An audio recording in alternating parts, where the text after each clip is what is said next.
Pemirsa, Menteri Koordinator Bidang Kemaritiman dan Investasi Republik Indonesia Luhut Binsar Panjaitan mengunjungi kediaman Aji Dewa Muka untuk berbincang-bincang santai dengan para tokoh masyarakat dan akademisi.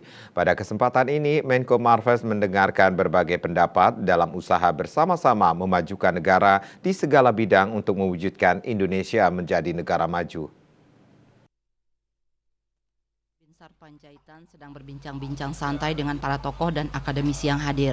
Kunjungan ini sebagai bentuk silaturahmi kekeluargaan di sela-sela kunjungannya ke Bali. Selain itu menjadi ajang Menko Marves untuk mendengarkan berbagai masukan dan pendapat para tokoh masyarakat dan akademisi.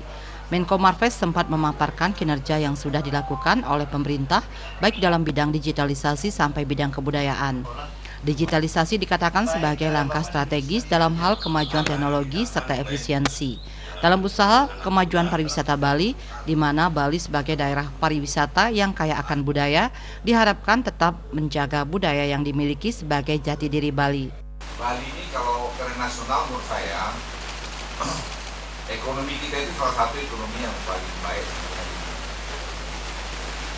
di banyak negara dunia sekarang ini. Dalam keadaan sekarang kita masih cukup termasuk negara yang posisinya paling baik. Nah, kalau kita melihat ke depan ini bagaimana, sebenarnya kalau kita konsisten melakukan apa-apa yang sudah kita kerjakan, misalnya digitalisasi itu sebenarnya